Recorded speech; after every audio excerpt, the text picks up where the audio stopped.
Alright, what's up guys, it's your boy Dane Visuals, and in today's video I'll be teaching you how to get the most cinematic settings out of your GoPro Hero 10. Now these settings will also apply to older GoPros, but seeing as I own the GoPro Hero 10, this video is especially for those persons. So alright guys, without further ado, here we go. Now the first thing we're going to do is, if you're not seeing the menu on your GoPro screen, you're going to click in the middle and then you'll see a menu pop up. So once you see that menu pop up, you're going to go and click on the bottom menu right here that says cinematic. These are some presets that you'd have already received with your GoPro. Alright, so the first one I'll go ahead and edit is the cinematic one. So if you notice, you're going to see some pencils to the right. Go ahead and click right there and you're going to see a wide range of options. So I'm going to explain to you what each of these options do and which ones you can select for a wide range of situations. Now, resolution/FPS. So typically, you want to shoot at your highest possible resolution. That will give you options to crop in during post, as well as give you latitude while you're editing.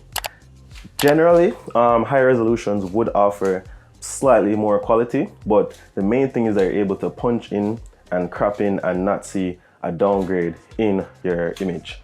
Also, if you want to shoot at a really cinematic quality, I'd suggest using 24 frames per second.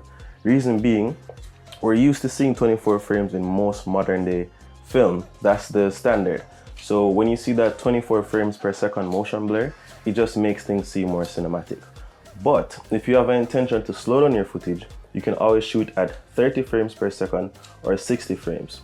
This will allow you to slow down your footage in post, and slow motion is really cool. So if you have an intention to slow down, use 60 or 30 frames. Otherwise, I would say to use 24 frames. So these are your settings for that particular one. Once you've chosen your frame rate and your resolution, you swipe down and then you can go back. Alright, so the next thing is the lens. So GoPro has options in terms of how wide the lens can be and how close. Now it goes all the way up to super view. Super view is like a fisheye kind of lens. I think super view is really good for if you're doing maybe like sports or some underwater activity, because underwater has like, a lot of things there. So it'd be really cool to get like a wider view. It also goes down to narrow, which is very punched in. Personally, I think the most cinematic setting you can get is linear. Linear looks more natural. It's around a 19 to 39 millimeter point of view. It doesn't have a weird fisheye angle and it just looks the most natural to me. You can always adjust based on your particular shooting situation, but I'd stick with linear if you're just trying to get a natural cinematic looking vibe. Alright, so I've chosen that. The next thing is hyper smooth. Alright, so my best piece of advice for you guys is to always have hyper smooth on. GoPro has amazing in-body stabilization, and that helps you to get your footage looking, just smooth and surreal. Now, there are times when you might want camera shake, but typically for using your GoPros, I think we'd want to get the smoothest possible footage. Now, I always keep my hyper smooth at either high or boost. Standard is okay. It gives you more battery life, but I'm more concerned about the footage. I'd rather to replace batteries than have shaky footage. So I use high or boost. I never have it on off, but I'm sure there's situations where you might want to have it off. So this is something that you do based on your own consideration. So keeping mine back on high and going back to the other settings. Now, scheduled capture really has nothing to do with getting your footage more cinematic. It basically is telling your GoPro to take a particular picture at a particular point in time. Duration, no limit. I don't want a limit on my duration. Hindsight. Hindsight is a really cool feature where your GoPro will basically start recording before it actually starts. You press the record button. So that's really good if you're trying to get some action and you're not sure if the person is going to be on the same time as you. So Hindsight has a buffer of up to 30 seconds. So basically, if you turn on Hindsight, your GoPro is able to save up to 30 seconds before you actually press the record button. That's a really cool feature if you're trying to get something that you're not sure the person is going to be able to land it on the first try. So it's something really amazing, I'd say. I don't particularly use it. It also really drains your battery life, but it's a cool feature in case you just need to get some action and you're trying to get it without having to take a million takes. All right, so timer, I don't use timer. I don't think I need to use timer, to be honest. Zoom is pretty straightforward. If you want to zoom your lens in and out, yeah, I just keep it at the regular zoom. Bitrate. Now, bitrate is extremely important. Now, if you're gonna do post-production on your GoPro footage, it's extremely important that you choose a high bitrate, on the basis that the more bitrate the camera uses, the more quality you'll have in your footage. So if you're gonna shoot and then you want to go home and edit it and you want to get the highest possible quality, always use high bitrate no matter what. If you don't want to do any post-production and you just want to make simple videos that don't take up a lot of space, then you can use a lower bitrate. Now, shutter, I keep it on auto. Typically your shutter speed is supposed to be double your frame rate. Unfortunately, because of the wide range of shooting conditions that GoPros have to go through, it's best to leave it on auto, simply on the basis that you can't really control the lighting outdoors, especially while you're doing action activities. So it's hard to maintain a consistent shutter speed. It's better to allow the GoPro to just choose what it thinks is best, because if you try, it might be a little bit difficult. Now, Eevee Compensation helps you determine if the GoPro should overexpose or underexpose. I tend to keep mine at 0, or better, I'd underexpose to 0. Let's see if this is uneven. Oh, it says negative 0.5. All right, negative 0.5 isn't bad either, but I typically keep mine on 0. All right, next we have white balance. All right, so for white balance, it's best to set your white balance inside your camera so that your camera does not change while you're shooting. So white balance, you just basically set it based on your shooting conditions. Seeing as for me, I'm using the GoPro mostly outside, I keep my white balance to around, I would say 5500. Anywhere between 5000 and 5500 is fine. Auto is something that you use if you're shooting in varying lighting conditions, but seeing as I'm mostly outdoors, I keep mine at 5500, so that way there's no shift in white balance while I'm shooting. All right, ISO minimum and ISO maximum. So for ISO minimum, this is the minimum ISO that your GoPro will shoot at, and ISO maximum is the maximum it will shoot at.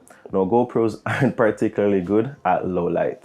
It's quite unfortunate, but they're just not good. I mean, there had to be a trade-off. They're amazing.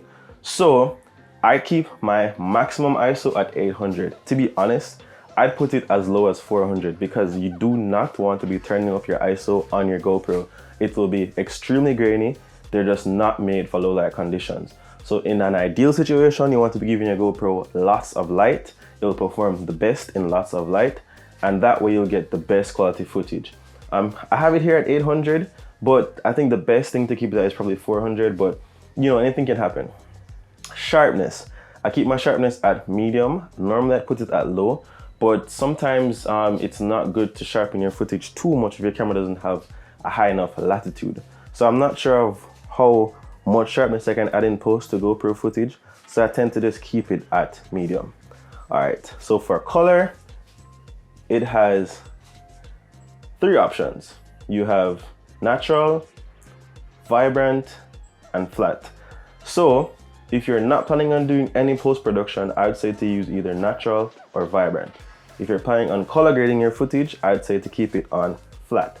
Flat captures photos and videos with a neutral color profile, which allows you to go into post and do some nice color grading. So I typically tend to shoot on flat. If you don't want to do any color grading or any post-processing, you can use natural or vibrant. Vibrant will be pretty good if you just want to go straight to social media. Raw audio, I'd say you can turn on raw audio if you plan on using audio snippets from your footage. Otherwise, you can keep it off because that would take up more space. And if you're not really doing anything that requires that, it's fine. Well, let me go back and put this back on flat. All right, so that's on flat. Wind, I keep that on auto. I just allow the GoPro to decide. Typically, I don't use the GoPro audio, so it doesn't matter how it handles wind noise reduction. All right, so that's all my settings for cinematic settings in the highest resolution, 5.3K.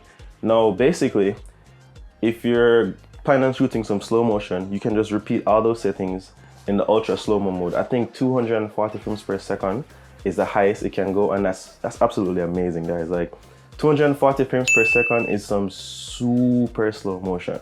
So I mean, basically I just repeat the same process. I keep the hyper smooth on standard. I keep the lens on linear because I like linear. I keep hindsight off, keep zoom off. Yeah, I basically just repeat the exact same settings, keeping the frames per second at 240. Guys, I can't wait to test it out. That should be amazing. Like 240 frames per second, guys. Like, it was really some super slow-mo. Put the bitrate on high, keep the shutter on auto.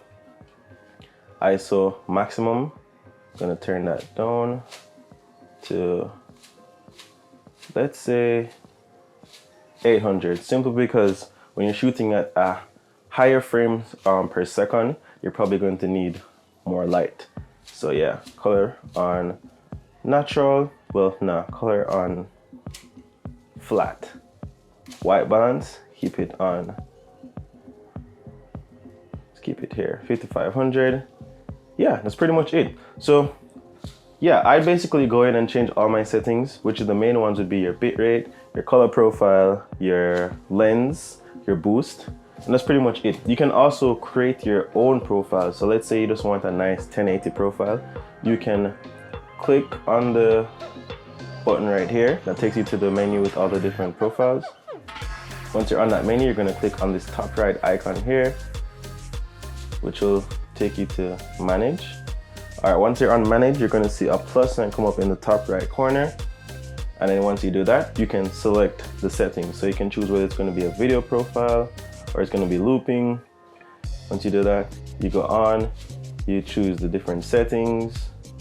You choose a lens setting, the frames per second, and then you can make a custom name, or you can just like choose from a preset of already given names. Epic, bike, air, custom. Yeah, so you can also make your own profiles, customize it to as much as you want. So this is pretty amazing. So after choosing these settings, guys, I'm gonna go right now and get some footage.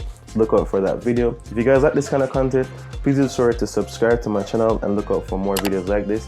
Thank you guys for watching all the way to the end. And before you go, let me know what your favorite feature on the GoPro Hero 10 is, guys. I think my favorite feature so far is that 240 frames per second.